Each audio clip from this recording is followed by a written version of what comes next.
Alison. Okay, so this is a Parish Council meeting at 6 o'clock, which is the time to start. So apologies and reasons for absence.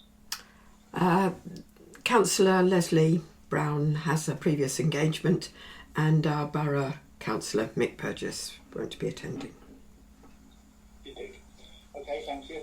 A declaration by members of any interest, pecuniary or other than pecuniary, in accordance with the Code of Conduct and As always, I don't think there will be any. No, none. No. I don't have to approve or reject any applications in respect of the dispensation. A reminder to everybody, including Alison, who hasn't been here before, that if the system works properly, the meeting will be recorded for sound, and that goes on the YouTube afterwards, so that people who don't attend know what we got up to. So that's just a reminder. At this point, I'll adjourn the meeting for the public session, for the public to ask questions or make any points. We always take the planning applications first, and that is yours, Alison, 2100440. Is there anything you'd like to say in support of what you're hoping to do? Yes, I mean, currently what is in situ is some very old sheds and derelict kind of, I'd say like lean-tos, which are half falling down. So the thought process is to remove them and put in a summer house on that footprint. We are looking to do this in a very eco way. We're looking to use ground screws so that we're not putting more concrete down. We're looking to have a living roof on the top of the summer house, and we're also looking at possibilities of using solar panels as well for the heat in the summer house as well. I guess you all know the situation with COVID and everything. We are looking to do this so that we have more outdoor space, somewhere where we can meet outdoors as well. So this, hopefully you'll approve to go forward with it, because I think it gives us an opportunity of people not having to walk through the house to get to the outdoor space behind us. This will give us an opportunity of having something at the side of the house towards the back, which will give us that entertainment space outside of the main property. So hopefully that will be okay. And yes, we're trying to do it in a very eco way and make it blend in. We're hoping to make sure that we're just using natural woods, which we're going to allow to mellow. We're not going to colour them or anything. So yeah, and it's not overlooked at all by anyone, either of our neighbours, so hopefully that will be okay. All right, thank you for that. Just a little tiny point before we see if other councillors want to ask anything. We don't approve or not the applications, because they have to be either approved or not by Ashford. Our position is that we are asked our opinion by Ashford, and we either support it or object to it. And then Ashford do what they like to. That's very good. Understood. All right. So who would like to, does anyone have any questions or points to make to Alison? Just a question. Has the neighbours been consulted? They had, obviously they will have their letters go out, but we have spoken to Mr. Brown, who's actually got a covenant on this land, and it allows for summer house. So we obviously have spoken to him in relation to this, and he has no objection to it. We've also spoken to our neighbour, Mr. Lawrence, who's across the road over the other side, and he also has no objection to it. Thank you. Excellent. Paul? It's not so much a question. It might seem incredibly pedantic, Alison, but and I'm not just proving to other councillors I've read the application. In your scale drawings, the proposed structure, I think you'll find whoever's drawn it has got the sides slightly a different height to the long parts of it, the short sides. If you look at the actual drawing, I'm sure that in a million years the Ashford planners wouldn't spot it, but it might be worthwhile just checking, just so that if someone mentions it, you can say, yes, we're aware of that. It's a very, very small point, but you might well find in the planning department someone gazing out of the window with nothing else to do on a sunny day suddenly gets their ruler out, and forewarned is forearmed. I would personally not bother to change it, but you know, now you know. But it's actually a smaller footprint in total, isn't it? Yes, Yeah. it's And smaller. I applaud your ecological approach to it. The neighbours, the gentleman you mentioned on the other side of the road, is that in the vineyard, the wine? Yes, that's it. Yes. And his next door neighbour, is that a Brown? Mr. Brown, yeah. Oh, yeah. Yeah. Okay, no, that's great. Thank you very much. Thank you very much for that, Paul. I'll take that under advisement. Thank you for that. Is there anything else people want to query on that? No? Okay. While you're here, Alison, are there other things you want to either say or ask or make us aware of for another meeting or anything else? No, I just have to say that I've only been here a year, so I just think that I love the area. This is our forever home, by the way, so we're not going anywhere. Oh, this is your forever home, yeah? Yeah, forever home. This is. I'm not moving at all ever. Now that I've discovered this place, I'm staying here forever. Lovely place and lovely people. So thanks very much and for your consideration. Where did you come from? So I'm originally from Wales, so I love the sheep. But I moved down from Hemel Hempstead. So it's a bit quieter here. Oh, it's lovely. Yeah, I absolutely love it. It's the best place ever. Good, brilliant. I'm delighted to hear it. Okay, so if that's all, then I will close the public session. You're entitled, if you wish to stay, certainly to hear what we say about your application. You can stay here until the meeting closes, but we quite understand if you decide to find better things to do. I work for an American company, so I actually have to go on to calls with them at the moment. So I work for a pharmaceutical company, so it's all about immunology and COVID, so I need to get onto that call. Okay. But thank you very much. You're welcome. We'll go straight on to the application. As soon as we confirm the minutes of the last meeting, then we'll jump ahead to your application, which we do sometimes do anyway. She's gone. Okay, well, we'll just carry on in our usual way then. Quite useful to have someone with access to COVID drugs living in the village now. Right. Another outlet for you, Paul. Yeah, well, there you go.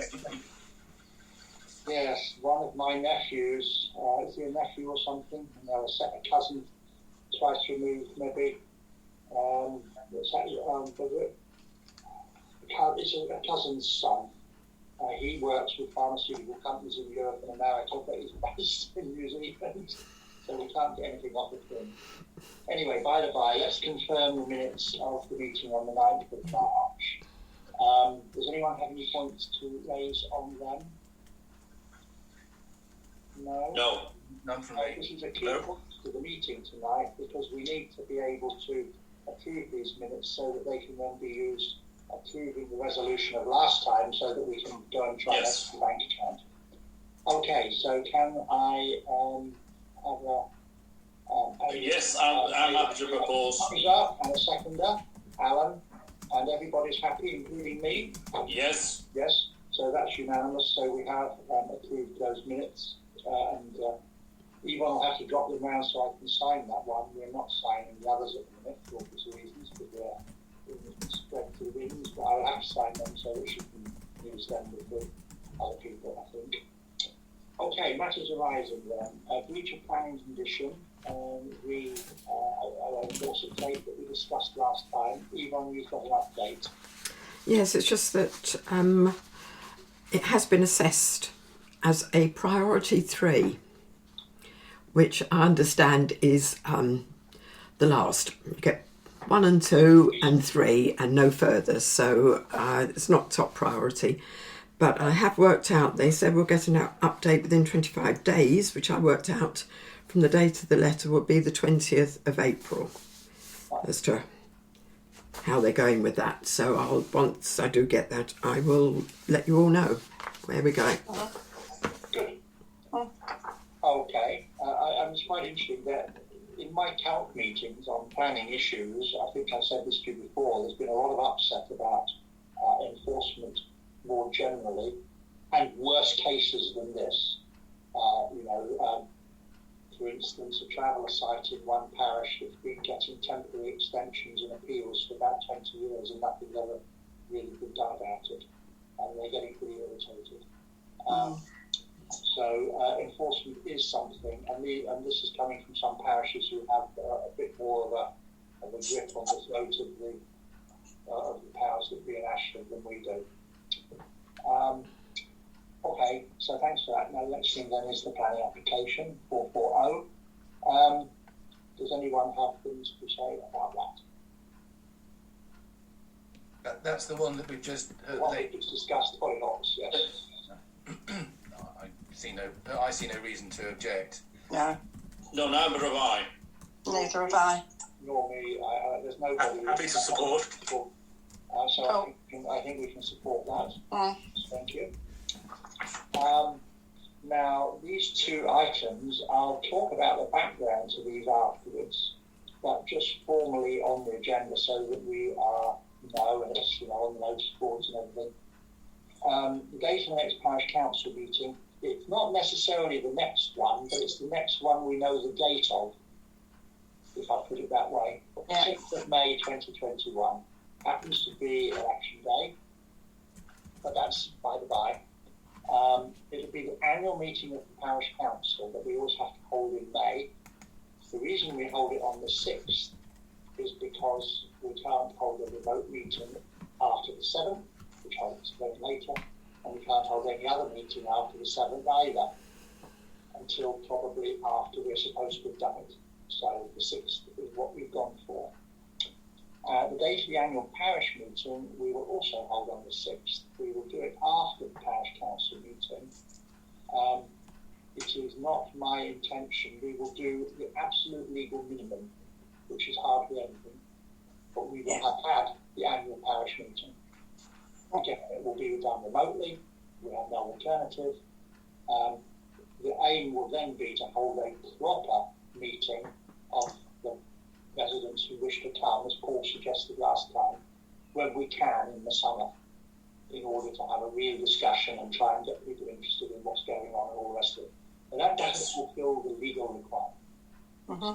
So that's what's on the agenda. I'll explain in a little bit more detail when I get to it. I wrote the notes out myself without really thinking about the fact that it's going to be on the agenda already.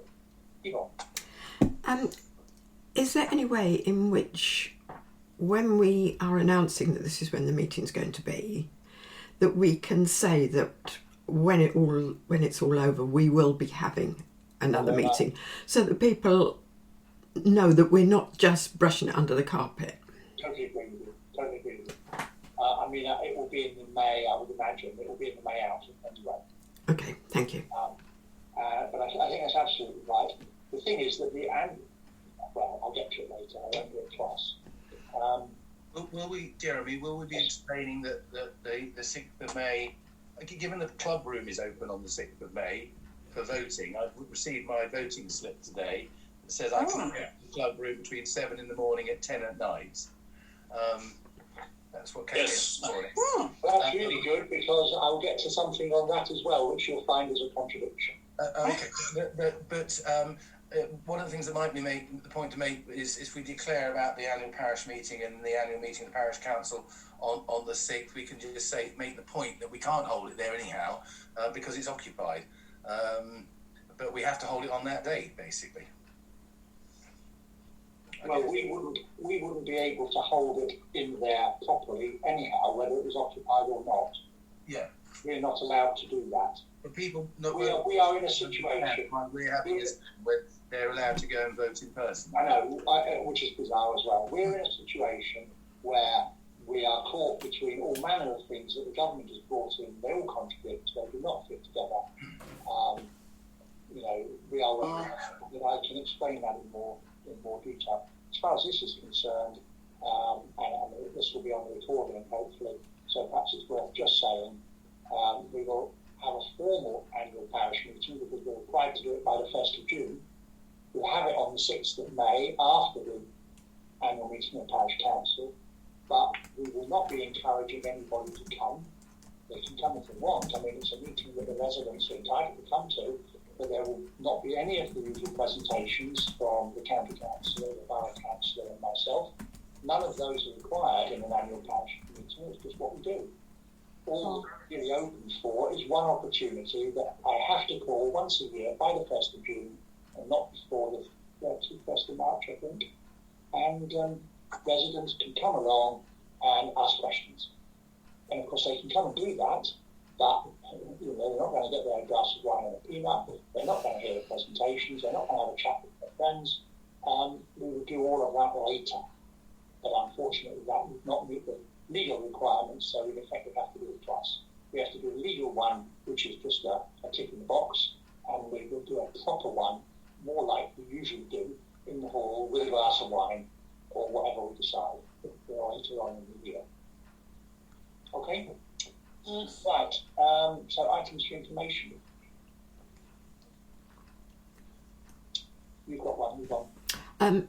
Yes, the printer we talked about at the last meeting has been purchased. I've now got a Xerox and it's really super. I had to have a bit of a change round in the bedroom stroke office, but now it's working really well. So I'm very pleased, so thank you very much everyone for that. Memorial gardens. You know, we've got gardens within the grassed area. They haven't been terribly well looked after. It's a bit of a long story there, but Hilary Pettifer has now recently been up there and has been sorting out the rose beds and the others with some of her friends. And she has asked whether she could have some more roses to put in the rose bed. So I said that I don't see why not. We provide the shrubs and things for the triangle when Lexi wants them. So as it's a parish council memorial gardens, and I'm very grateful that she's doing all the work, her friends. So I've said that we would be happy to purchase, well, she will get them and we will reimburse her for that. So I hope they'll all be a bit, sort of a bit under delegation, but I'm sure that I did it. I said it with thinking that you wouldn't object to it. It is under delegation for sure. We are not in a position, it's not on the agenda specifically, we're not in a position to agree it, but we have no reason, indeed no power to stop you from agreeing with it, which is what she's done. There was very active 7 or 8 ladies there this morning. Yes, that's what they're doing. I met them up there. Good. Right, that was, and my third one, we've had. Sorry, did I miss something? No, I thought you'd finished. I put my hand up. Oh, sorry, just one more. And Colin just died, but he's back just now. Right. There have been quite a few comments about youngsters on bikes in the village. They're up to their usual tricks of sort of coming out of side roads onto the main road, which is a bit frightening for drivers and pedestrians, really. I actually saw a couple of lads riding bikes, not as they should. I have mentioned it to the PCSO and she will be making a few extra visits and keeping an eye on it. Right, that's it. Thank you. Paul? Item of information, and I also have another question, which is that I thought it'd be useful just to update everyone on progress with the church. I know that some of us will know a bit more than others, but anyhow, just to bring us all together with the hiatus there. The background is that Judy's being told she has to retire in July, and there's no obvious replacement at the moment. The benefice has 9 churches. Tricia Fogden is also retiring, and I'm not sure the correct term, but priest under training at St Mildred's, Jeanette, it's likely she'll be gone early next year. When she completes her training, we'll be looking for a post, which will leave two vicars between 9 churches, which is not acceptable. The PCC have met and considered and deliberated, and also conducted a survey amongst its members, which got a really, really good response. So Jennifer Maynard has been very valiantly pulling that together, and yesterday she sent a letter to the bishop, copied the Archdeacon and Lindsay, the rector at St Mildred's, basically asking for her help and not for this to be just a done deal. And now the suggestion is that she extends Judy's permission to officiate PTO for a year. The other thing that we need to be mindful of is that if Judy goes, the church may well look to just sell off the property, and the money will not go to Wittersham, of course, it'll go to Canterbury. I did a little bit of research last week, and there's actually a very active movement in the rural communities of England called, I think it's some kind of Save Our Parsonage or Protect the Parsonage or what have you. And the interesting thing that's raised is that in a lot of villages, I don't know about ours, the vicarage is actually not owned by the Church of England, but they put it on their asset register with a very, very small note at the back of the annual report to say that. Judy thinks it might have been transferred to Canterbury at some stage in the past in a reorganisation. But notwithstanding all of that, of course, we'll also investigate. It's a very slim chance of whether we could actually register it as an asset of community value. I personally think it's worth trying, but it's very, very small. So basically, there's a heck of a lot going on. There was not really a plan. Some of the the decisioning was basically took place behind everybody else's back. And Judy was the very last person, sadly, to know. She did appeal to the bishop, who basically said her divine message that she'd received was that Judy should go. I'm paraphrasing now. But we have offered to look at this as a house for duty. It is something that in other benefices and parishes around the country, they still do. So there is precedent. And at the end of the letter that Jennifer sent, it was a very direct request for help. So we're hoping that something comes out of it. I don't think it's going to be easy, and the best I think we could hope for in the short term is that Judy gets an extension. She's got basically nowhere to go else at the moment, which is a big challenge for her.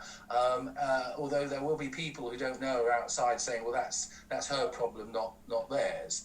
But that's from sort of far away in Canterbury. That's probably a sort of as much detail. I don't know if anyone else wants to add anything or make any comments, but I do feel that having an active rector in our village and regular services is more than just having a church that's open on a Sunday. It's very much part of it. And we also have the highest grade of VA type school in the village, and part of the whole constitution of that is that there is representation from the ecclesiastical division on the board. So basically, as it would stand, my question, if it came to Lindsay or Chris in Rolvena, was, hey guys, both of you should be on that board according to the structure, or at least one of you, and of course it's in your spare time. Well, they haven't got any, so they're in an absolute muddle at the moment. And the bit they don't really get is that if we don't have an active church and we don't have members, we don't get contributions and we can't pay the parish share. At the moment, the church, PCC has decided to withhold the parish share. Not that to say it's never going to pay it, but there seems little point in just coughing up to rectify the parlour state of Canterbury's finances. The other thing is that there's been quite a lot of coverage in the press over the last probably 2 or 3 months about the fact that if you look at the Church of England as an organisation, it's completely top heavy. and you know, if ever it was going to slim down, getting rid of staff at head office rather than grassroots is probably the most effective way, and you'd save more money. And what is interesting is you've got retired priests, probably Nazar Ali, who was the Bishop of Rochester, being the most vocal in Kent, because he's now retired and he's got a protected pension. He can say what he likes, but he's basically saying, you guys in head office need to really trim and slim and leave the people that do the front end delivery alone, or encourage them. So, you know, that's what it is, and who knows what the outcome is. Alan? Thank you, Jeremy. Thank you, Paul, and the PCC for all the work that you're doing, and I fully support it. I mean, the strength, in my opinion, is of the Church of England is its ability to provide some sort of service at a grassroots level. So, if they're not going to replace anybody, or indeed if there are going to be economies of scale, the first people to go should be, I'm afraid, the bishops. Correct. Totally agree, Alan. And a clean sweep of bishops, I'm afraid, even in non-COVID times, wouldn't be a bad idea, so that the services at a grassroots level can be sustained. Yeah. I think there's a lot more people in the fire, ought to be in the firing line than that. And the documents that Paul's been talking about, from say that parsonages and the press reports and what have you, that some others have assembled, and I've read through them and they're very interesting. The church is going mad at the moment, recruiting people on 80,000 here, there and everywhere in dioceses with the sort of job descriptions that appear in the Guardian and usually for Labour councils, rather than the church.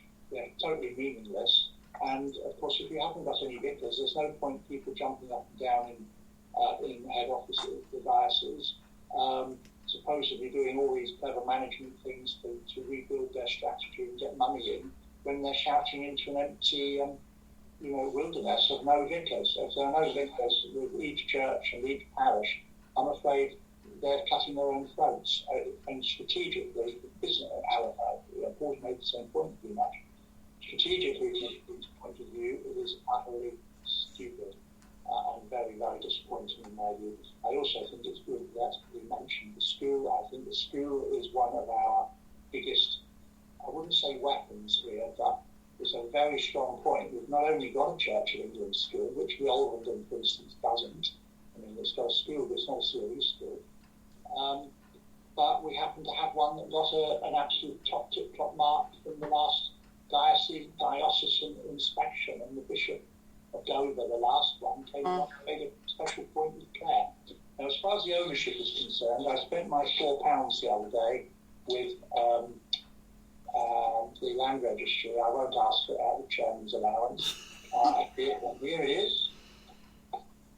And the important point is registered owners, Canterbury Diocesan Board of Finance. Whether that is a good title or not, they've claimed, well, it is good because it's in the land registry. They've claimed to have the ownership, registered owner, and then later on you find proprietor, Canterbury Diocesan Board of Finance, from the 2nd of June 2014. Quite interesting, because that's not a long time ago. Oh. I think I was looking around one of those things that Paul sent us. I think it may have been when we went into the benefice. Apparently, there is a little moan somewhere from somebody saying that the churches are all being organised into benefices because it gives them the opportunity to snatch the property. Those two tied together. Presumably, that would have been. It might be worthwhile checking the minutes of the PCC to make sure A, that was brought to their attention, and B, they approved it. Because I was on the PCC then, although I'm not saying I've got a perfect memory by any means. I just don't remember us A, agreeing to that, and B, voting on it. So the fact that it was done sort of surreptitiously without the, and if we check our records and find that the PCC never discussed it and voted on it, and of course that would have been before Judy, so I suspect that was the PCC chair Neville then? Maybe, yes. there was all sorts of sort of hiatus Yes. there. But I do think it's worthwhile, Sue, maybe just checking in with Jennifer and saying, was that, now we've got that date, that's very useful, because if it was done on the quiet and never documented, and the PCC can claim they were completely unaware, that doesn't necessarily change the ownership, but it certainly gives us a lever to pull, I think. Yes, I fear the trouble is that you head in the direction of legal fees as a PCC. Well, I don't say we contest it, but I do think that if we had the bishop in this conversation, I would say, I'm sure you don't agree with the fact that it was done surreptitiously. And all we want actually is the continuation of the asset as a house for duty. We're not asking for payment for a priest. There's a clue in the word, and the fact that I take your point, Paul. I'm afraid that knowing the way their minds are likely to work, and I speak from someone outside the PCC and the church, were they to make the house available for duty, then they would probably ask us to rent it, and by the time we're having to pay all the other costs and rent it probably becomes, as a parish, very, very difficult. But anyway, let's look at it positively. The question I had, sorry, Jeremy, the second question I had was just out for information, and Yvonne, I'm sure, can answer this. I just wondered how Alf was, not having seen or heard of him at all. I just hope he's well and he's happy, and his mower is all set to go bursting out of the shed, and his hedge cutter is at the ready. Is everything good with Alf?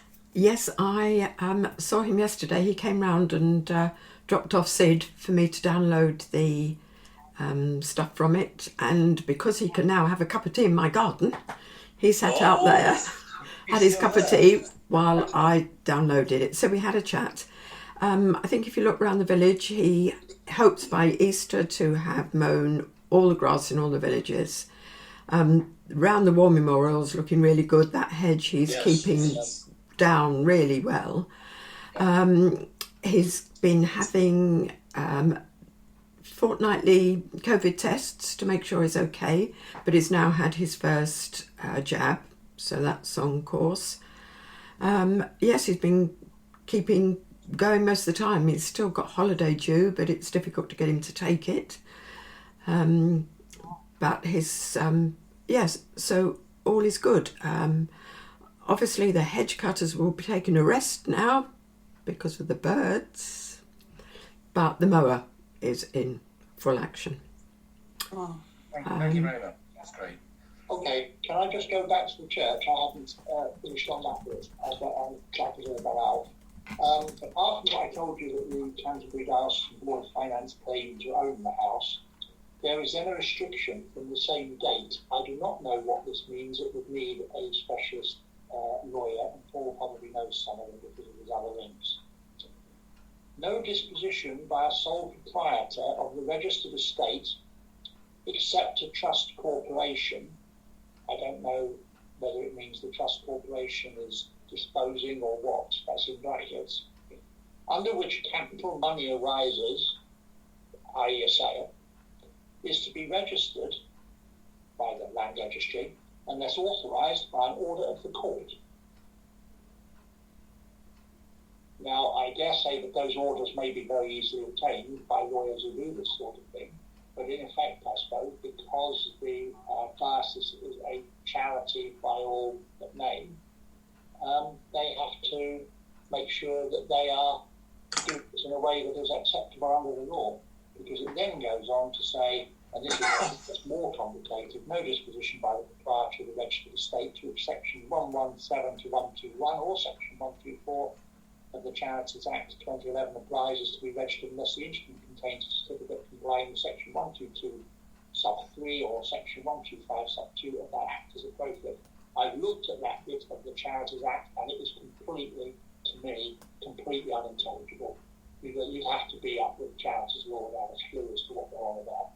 So it is sort of a bit hampered, but it's not really as we'd like. But as now you said, Paul, someone needs to look into that with the PCC. Who's on the PCC now? Are any of Sue.